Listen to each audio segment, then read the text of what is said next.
And Ms. Mullenbeck, we are ready.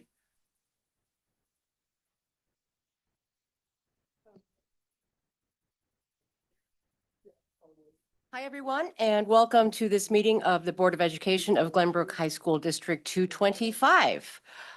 Ms. Smith, could we please have the roll? Mr. Downing, Mr. Glowacki, Present. Mrs. Hope, Here. Ms. Mullenbeck, Here. Mr. O'Hara, Here. Mr. Schein, Present. Dr. Steinberg, Here. 6 members present. Thank you, Ms. Smith. The next item on the agenda is the approval of the agenda. Dr. Gravel, have there been any changes to the agenda since it was posted? There have been no changes. In that case, could I please have a motion to approve the agenda? So moved. Second. All in favor? Aye. Any opposed? Motion carries. Moving right along, we now have Dr. Gravel's superintendent report. Good evening, everyone, and thank you so much for many of our students and their families to be here. I've learned that I'm going to try not to repeat what's about to be said, so I'm going to ask Mrs. Hughes and Dr. Georges to come to the podium and introduce our student musicians who are here to join us and be celebrated today. Thank you very much. So we are here to celebrate our students who participated in the ILMEA conference this past January. So each fall, more than 21,000 music students across the state of Illinois audition for regional honor ensembles in band, choir, orchestra, jazz band, and vocal jazz ensembles. Additionally, students submit consideration for a composition track as well. Students are selected to these regional honor ensembles through a highly competitive audition process that includes the creation of an audition video to demonstrate mastery of skills. Our region is called District 7 and is considered to be one of the most competitive districts throughout the state. The top performing students from each region are then selected for audition and placement in all state ensembles.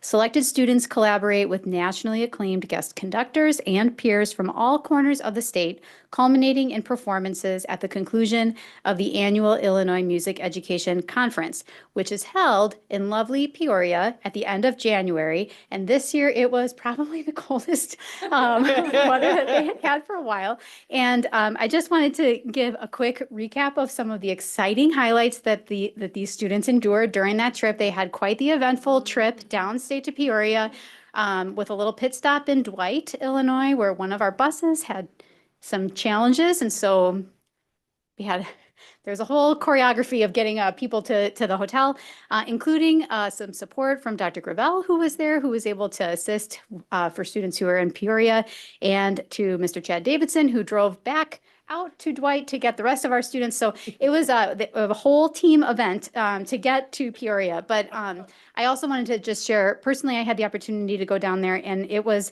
amazing to listen to the ensembles, to all of you. I tried to get to every single room to see and hear what you were doing. And it was just incredible to hear the level of musicianship that I heard throughout the time. And I wanted to give one brief favorite moment, which he doesn't know I'm going to say this, but it was in the all-state chorus. And Avi, you might remember it. She had you all stand in a big circle.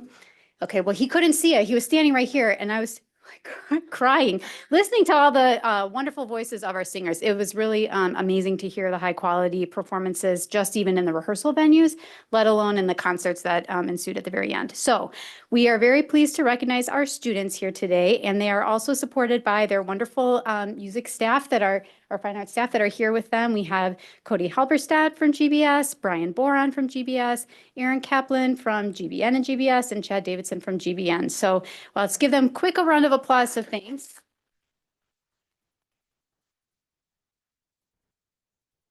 And then I want to just announce each student. I'll announce our GBN students to say congratulations. So if you want to just wave when we say your name. So from GBN, we have Avi Oldani in the All-State Choir, Maddie Mendy in Honors Choir, Lexi Nortman in Honors Choir, Sydney John in Honors Orchestra, and Nate Shmulevich in Honors Orchestra.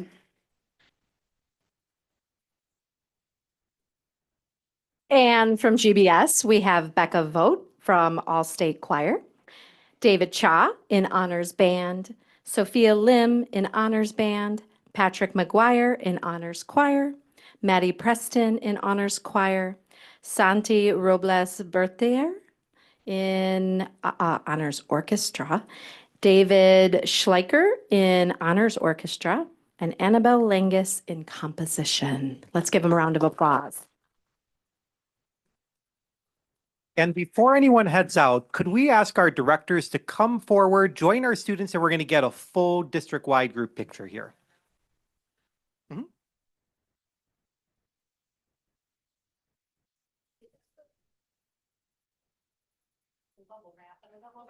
Dr. George. It is for you.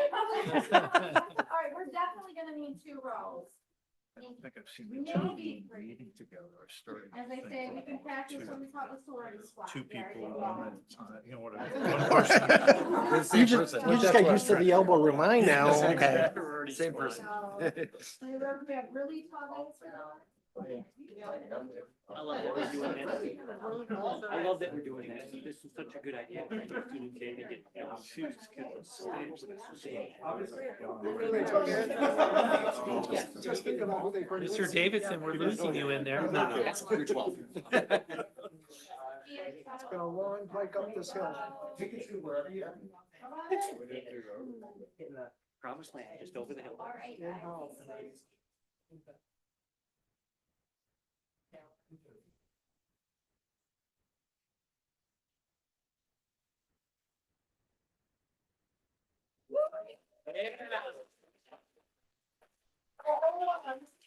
Before you all get to move, there are some wonderful parents here who have been supporting you for all your instruction, your travel, and everything else. How about you all give them a round of applause?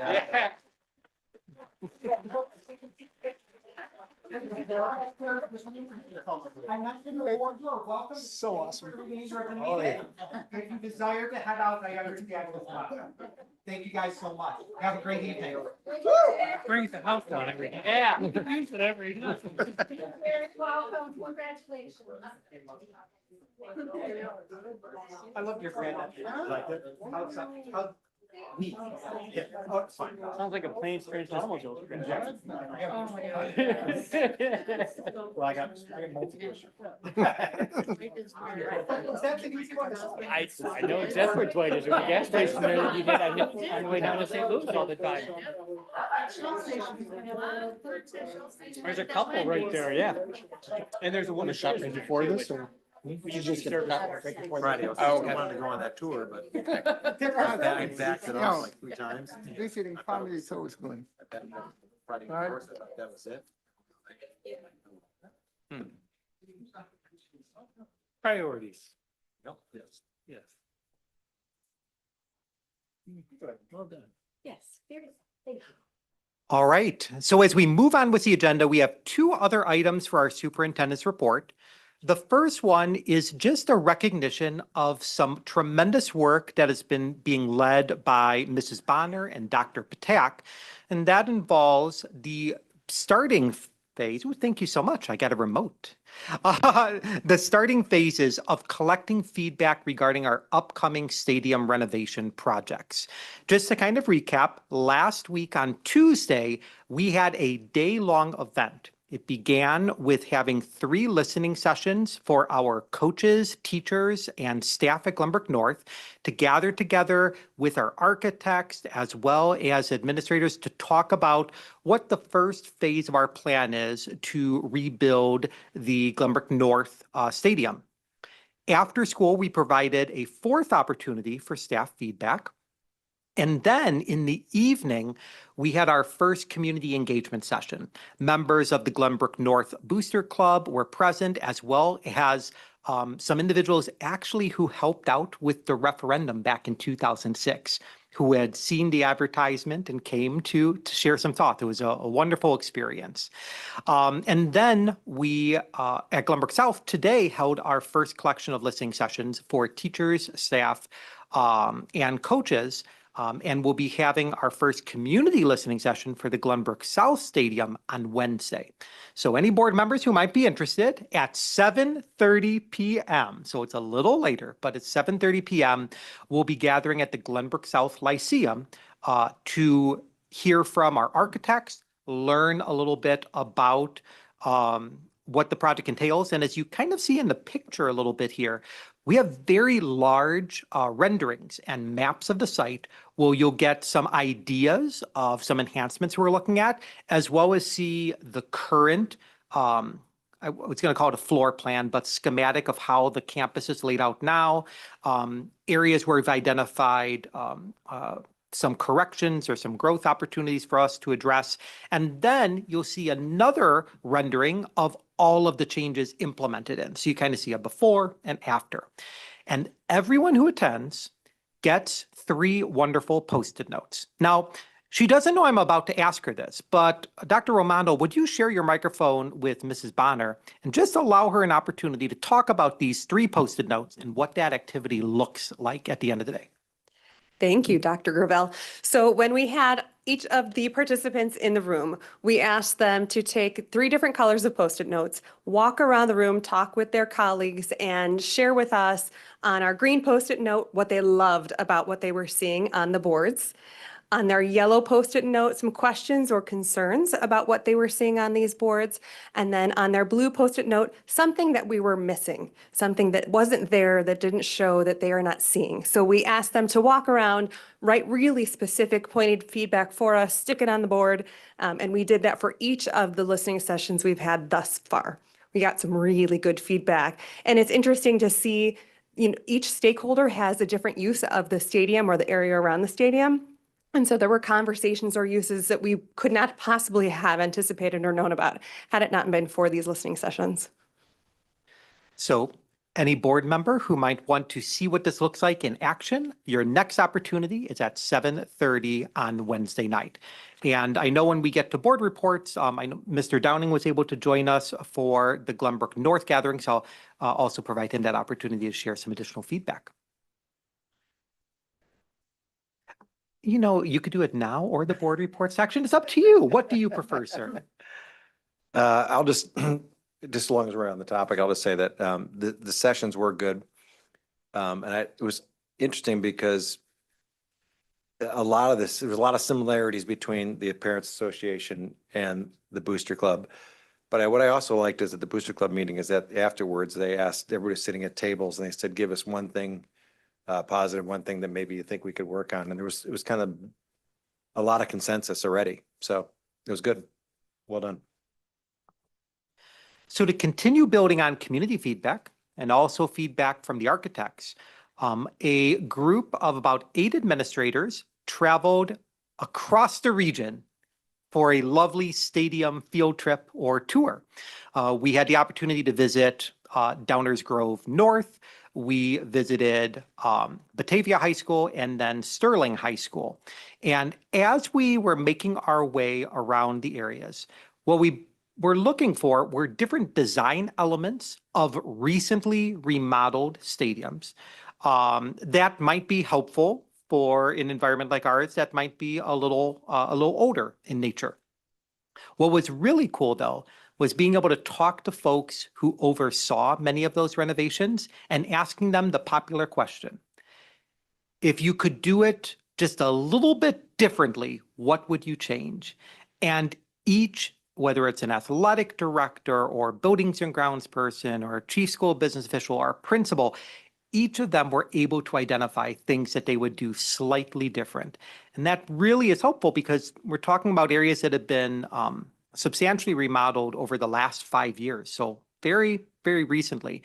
And as we're going to do this project, we want to leverage their wisdom and then also fill in all of the feedback that we've gotten to have perhaps a destination stadium experience across Willow Road, all in the communities of Glenview and Northbrook. So I just have here a few pictures to give you an idea of things and the level of detail that we got down to. When we talk about going to visit stadiums, we literally were digging into the design of the stairs and the structure of the non-slip or the slip-resistant surfaces. We were going to the back of the stadiums, realizing how much storage opportunity there is, as well as possibilities for creating team rooms. And everything integrated in a single stadium footprint as opposed to separate outbuildings.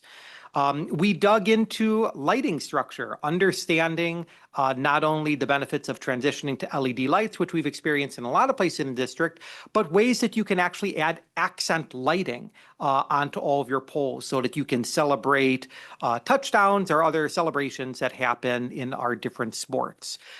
We talked about how to incorporate track activities into the stadium as opposed to outside of the stadium. What is restricted within the gates, what is next to those gates.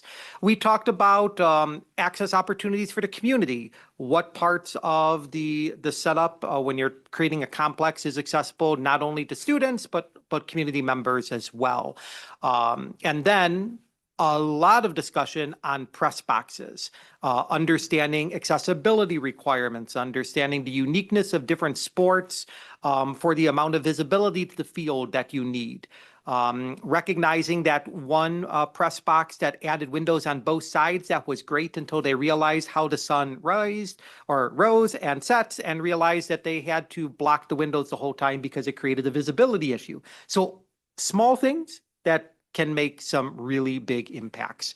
So we have a lot of pictures, board members. You have a link to them in your bullet points from Friday. And I will just give credit to everyone who went. It was a wet day, and we drove through some pretty significant rain. And for whatever reason, it just so happened that by the time we got to each field, it was dry.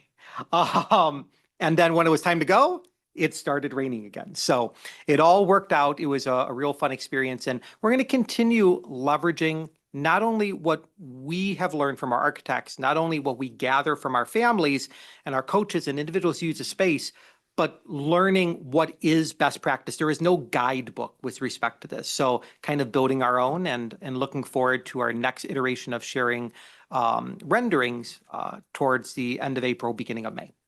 So that concludes my report. Okay, that's all very exciting.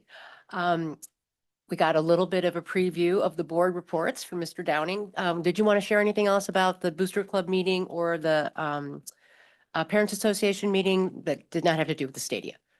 It was all focused. Completely focused on that? Absolutely, yeah. Okay, did any other board member have anything that they wanted to share?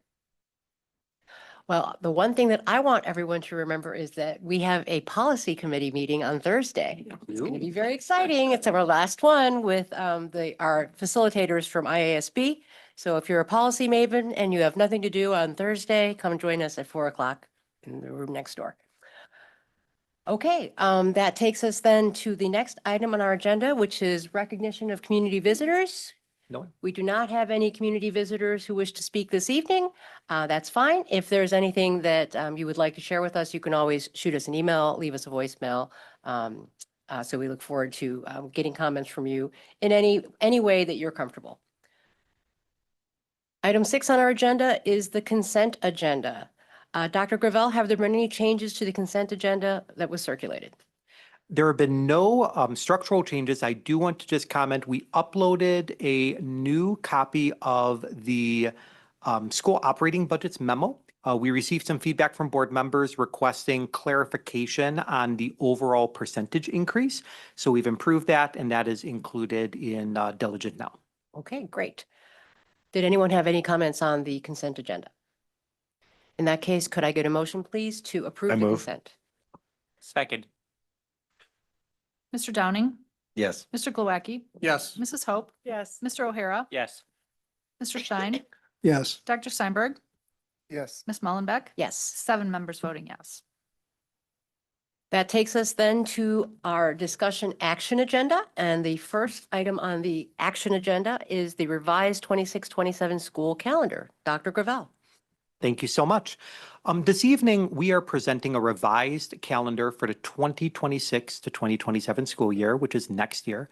The board might recall that we originally presented a calendar proposal which was approved in the fall.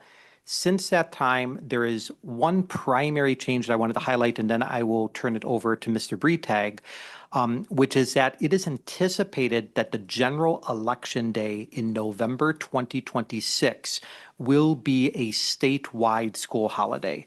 We are scheduled to be in session that day.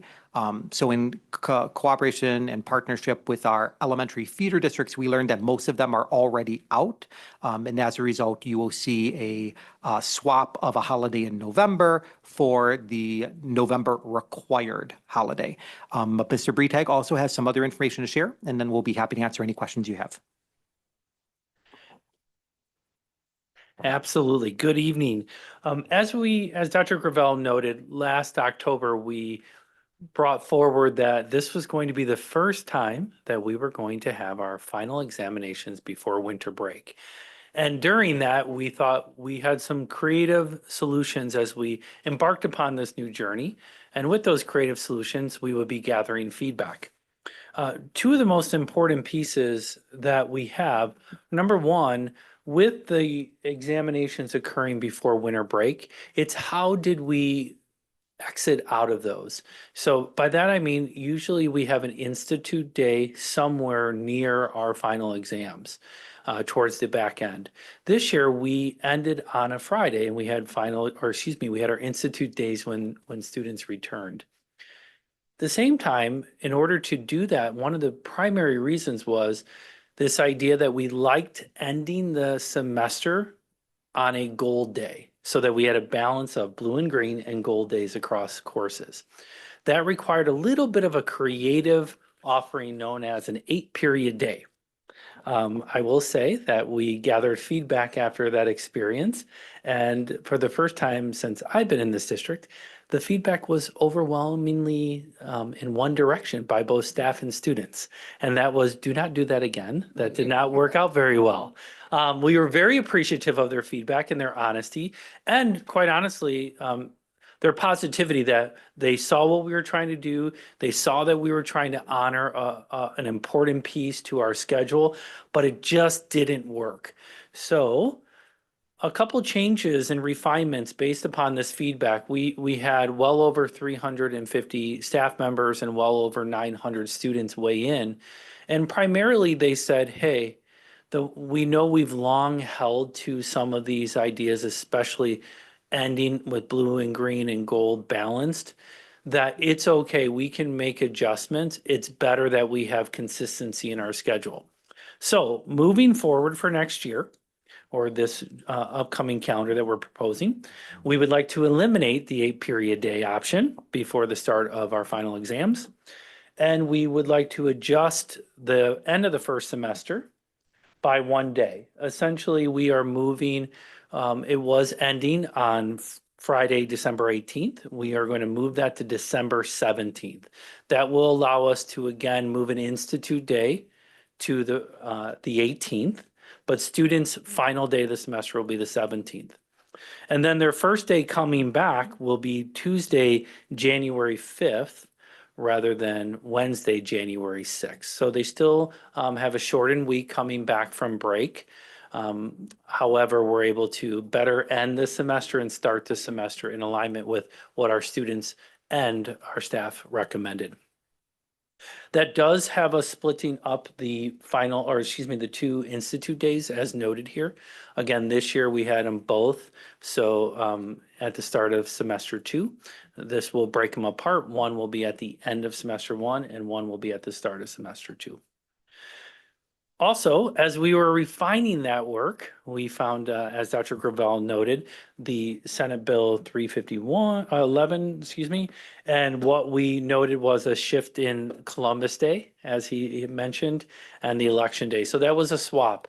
The important piece to that is that making these changes, especially this one, allowed us to start school and end school as we previously approved in October. So there's no change to the start of school and the final day of school. That's really important in our design, that we don't disrupt what might already be out there for families. So those are the major changes. Again, just as a reminder, this does still adhere. There's the same 177 student attendance days, and we do start and end the school year as previously determined. So with that, Questions from the board? Mr. Glowacki? No, none. Mr. Downey? Mr. O'Hara? Ms. Hope? Mr. Shine? Dr. Steinberg?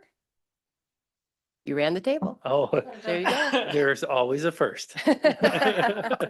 Thank you very much. All right. Thank you, Mr. Breitag. The next item on the agenda is the staffing plan for the 26-27 school year. Dr. Gravel. All right, before the board this evening is the first reading of the staffing plan for next school year. To be clear, the staffing plan represents the overall needs in order to operate the school district between July 1st, 2026 and June 30th, 2027. When we refer to staff members, that includes our teachers, our administrators, instructional assistants, buildings and grounds staff members, security personnel, clerical and specialists, and several other employee groups that ultimately include full-time positions.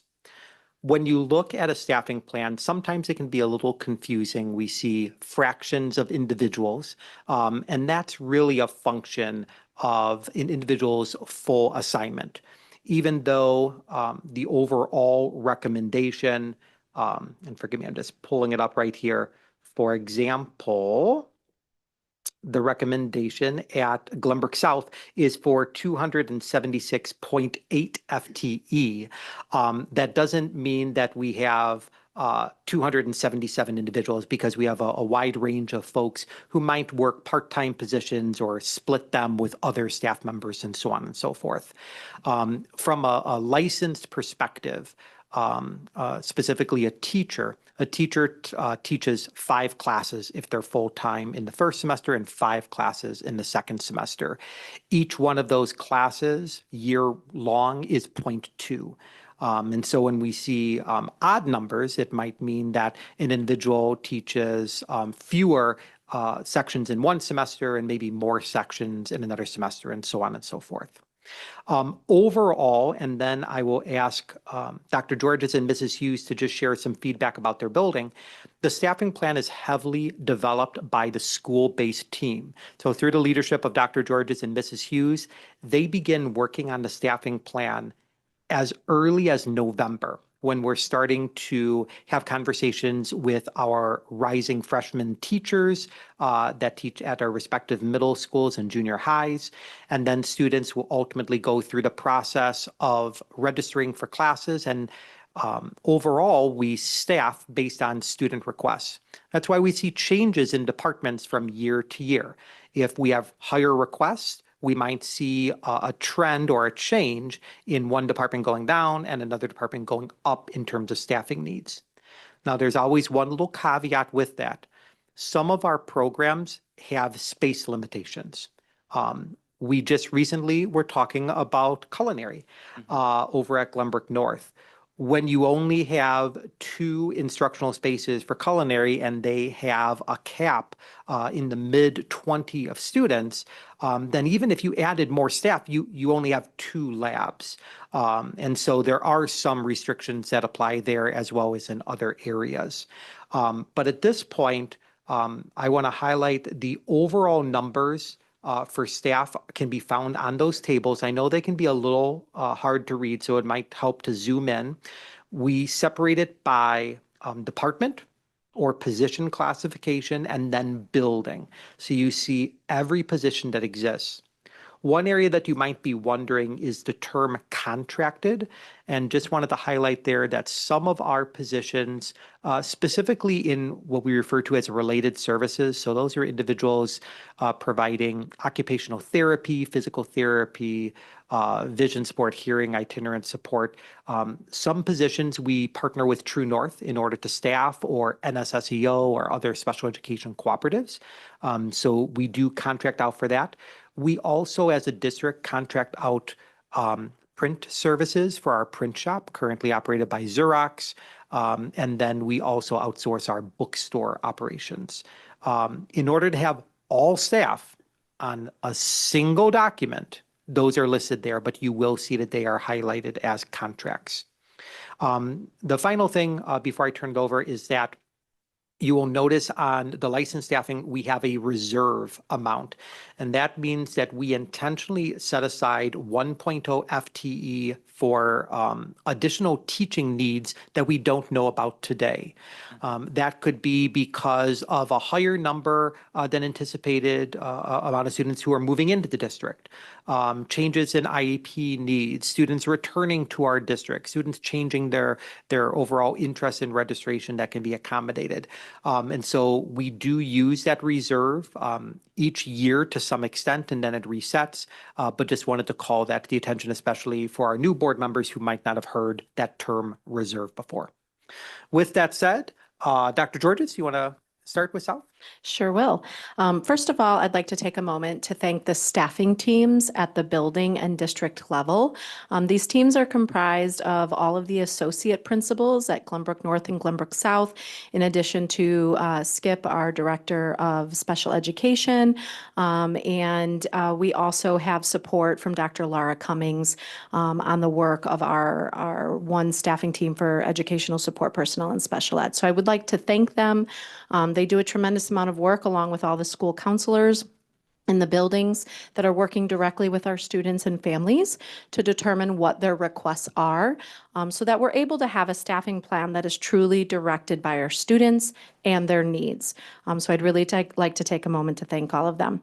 At GBS, you see that for the upcoming year, we have a decrease of 2.7 FTE. This is a direct result of what we have seen coming in terms of the enrollment decline for Glenbrook South.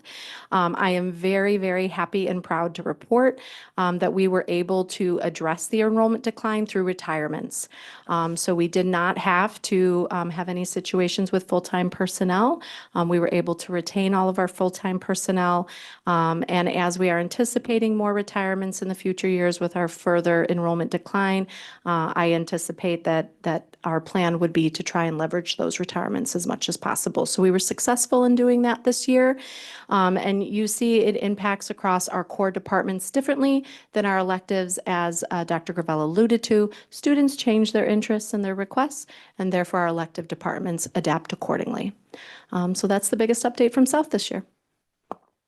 And overall at Glenbrook North, we are increasing by 0.9, and you can see how that is similar to what Dr. George was just describing about elective interest. There's just natural movement throughout that, as well as in some of those core areas where they also offer elective courses. So even in those core areas, there are some times where elective courses change in the number of requests that are indicated by students. So at this point, the staffing plan is being presented for its first reading. The reason why with spring break we do 2 meetings in a row is there are some statutorily defined timelines that we need to adhere to. So the board would be meeting next week to formally approve the staffing plan. But we are open to any questions that you might have across any areas. Mr. O'Hara? No, thank you guys so much for everything you've done. I just as a note, I note that at GBS, I know we've had trouble in the fine arts department with, not trouble, but it's been declining, and I noticed that one popped up. So kudos, nice. That is a testament to the fine arts team. They've been doing a lot of work with our sender schools. For example, the Glenview Sings is one of the most popular days we've had. Oh, I wish they were still here for their congratulations. They've been putting forth a lot of effort to both culminate relationships with our feeder schools and their families and to develop their programs. So really proud of their work. Ms. Hope? Mr. Shine? 2 questions. First one's as a request. On the table on the last page, could you attach FTEs next to the salaries? Absolutely. And also, could you include for 25, 26 to the level we know it? I mean, I know we're in a run rate situation right now, but be it budget or some estimate between budget and where we are today. I mean, I know we've spent whatever, 70%.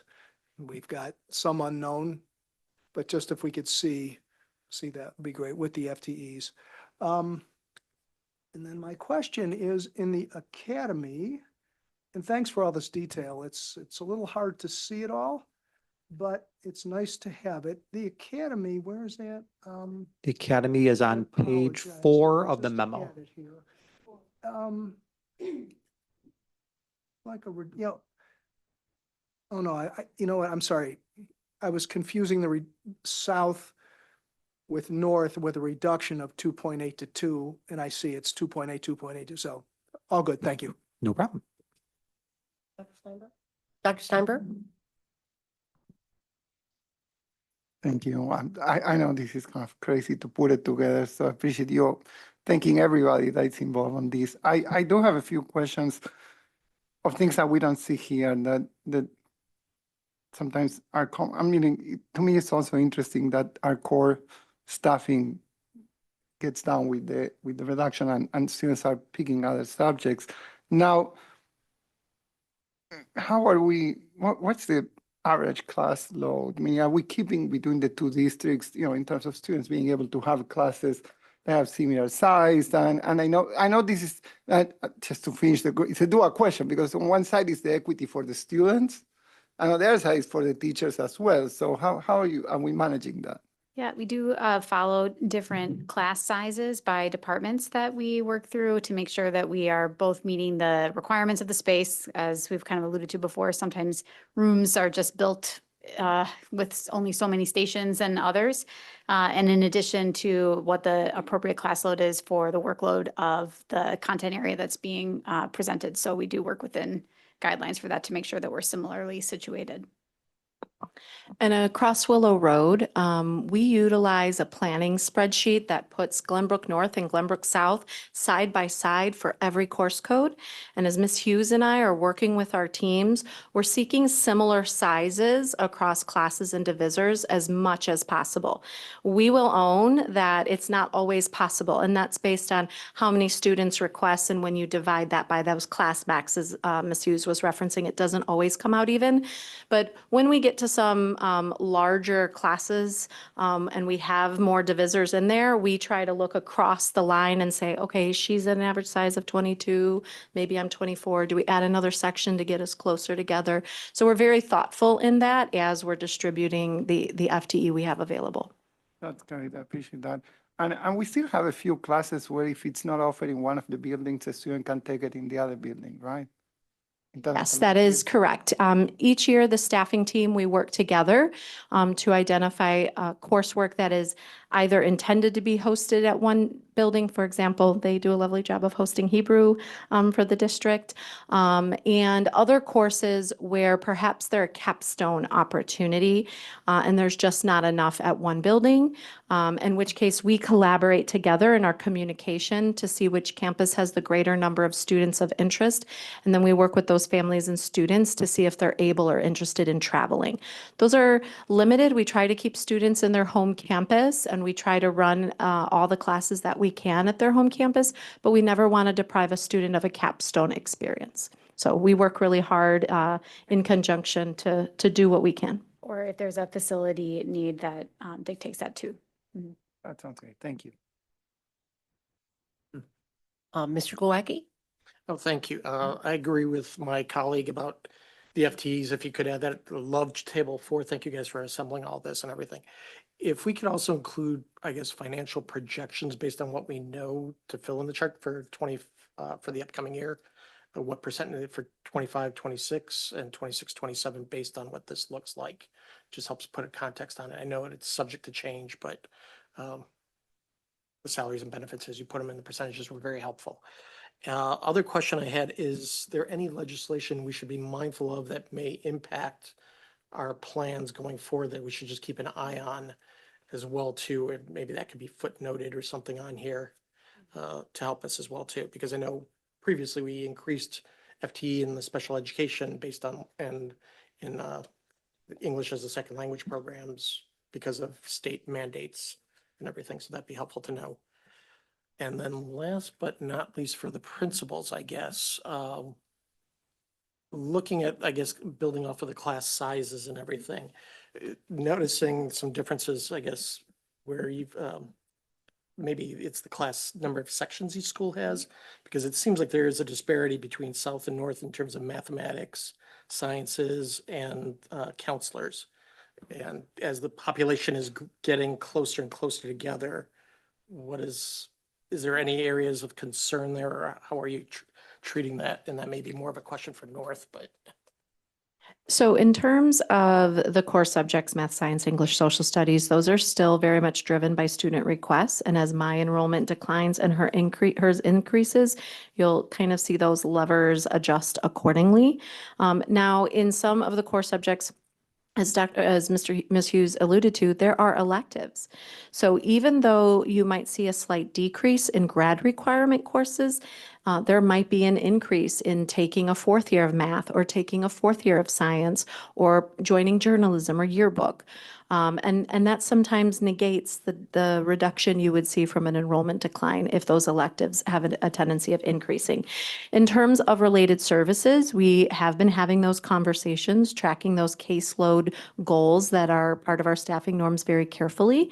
In fact, this year we're sharing a part-time counselor, but we'll be tracking those into the coming years to make sure that our case loads don't drop too low, in which case we would need to adjust that related services FTE. Glad you guys are sharing lessons learned, because that's kind of the point in terms of what's being effective. No other questions. Thank you. Mr. Downing? Just to go on, Skip and Pete's question. It'd be interesting to see if you have FTEs and then contracts, just be the breakdown in costs between the two. So we have a few important takeaways. Just to make sure I have properly documented them, in Table 4, we will look to add the 25 to 26 school year for salaries and benefits. Across all of those 4 years, we will look to add the FTE total, and we'll divide it by licensed and non-licensed staff that was utilized. And then there was also a request to note statutory changes as well as financial as best as we can.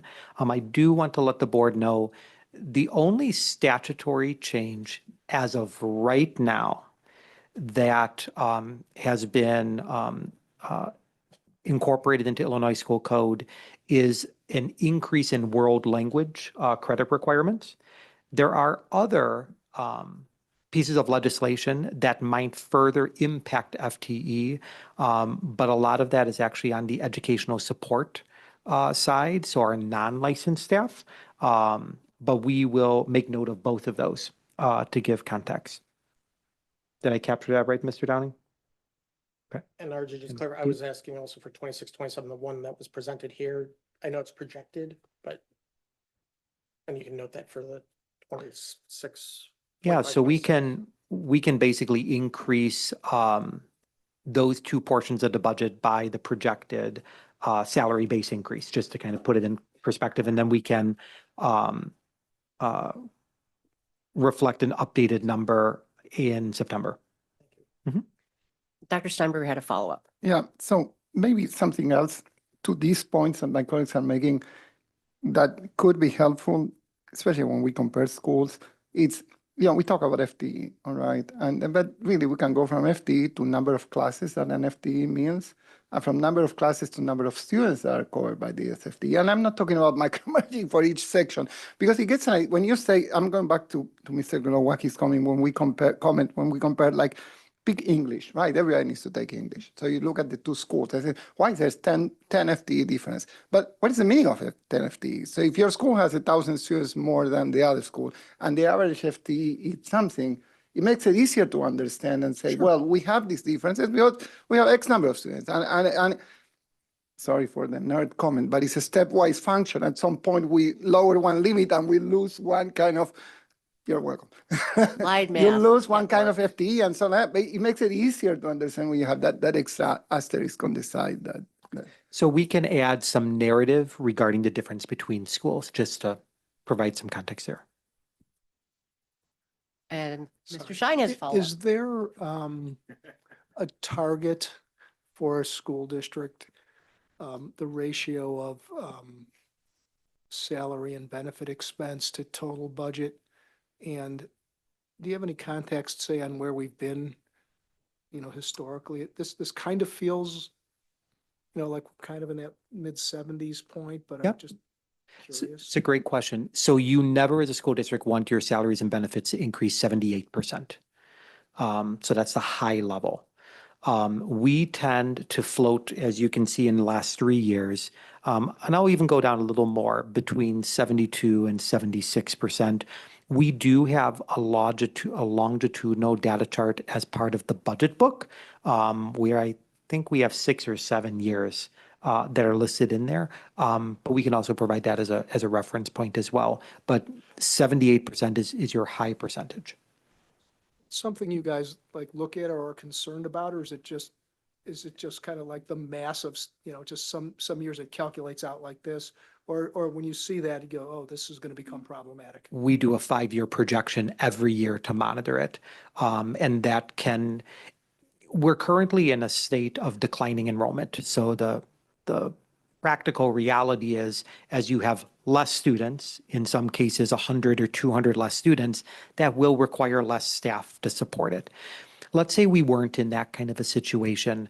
We have to monitor that, because that would dictate whether or not something needs to change. Maybe the number of staff you have, maybe the approach to compensation that you're navigating through.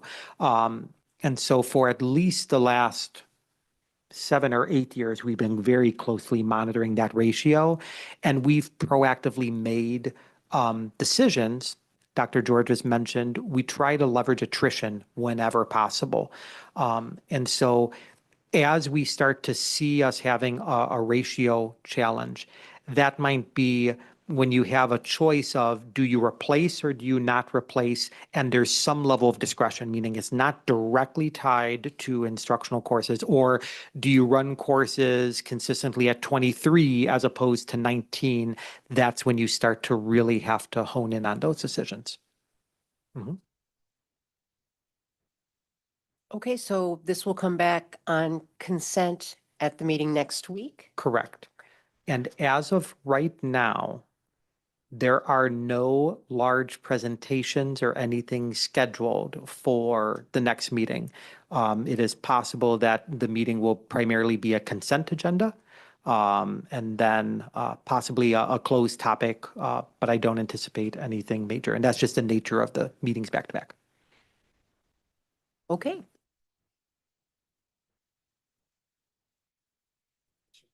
Very efficient. The next item we have on our agenda is possible topics for future meetings. Nothing next week, apparently. I mean, if you desire, you know what? There will be a wonderful report out on the policy committee On the policy committee. with the yes. IASP. That's right. Yes. Matt and I will definitely At have a what time- robust presentation. At what time is the report, and does require a quorum? Um, 4. Do we have anything that's scheduled just so that we know what's coming down the pike at this point? We do have some topics. In April, we will be discussing the special education program evaluation that was performed by the district management group. We will also be receiving a few other updates, and I'm just blanking on the exact topics, but that were a result of board discussion. Oh, one of the topics was further talking about capturing student voice in our decision making. So that will be a big focus. And then as crazy as it might be, if that's the right term, we will be nearing the discussion of approving bid specifications, or approving the administration to seek bid specifications on the stadium renovation projects, and the accelerated culinary space bids for Glenbrook North. So that will be another topic. Excellent. The next item on our agenda is a closed session. We will have closed, I don't know if we'll have anything coming out of close tonight. I don't think so. No action. Okay, so this evening, the Board of Education will enter into closed session to discuss sensitive matters as allowed under the Illinois Open Meetings Act. There will be no action taken following closed session this evening. At this time, I'll entertain a motion to consider the appointment, employment, compensation, discipline, performance, or dismissal of specific employees of the public body or legal counsel for the public body, including hearing testimony on a complaint lodged against an employee of the public body or against legal counsel for the public body to determine its validity, and to consider collective negotiating matters between the public body and its employees or their representatives, or deliberations concerning salary schedules for one or more classes of employees. So moved. Second. All in favor? Aye. Aye. Any opposed? Motion carries. All right, so we will take a 5-minute break and go into closed. Sure.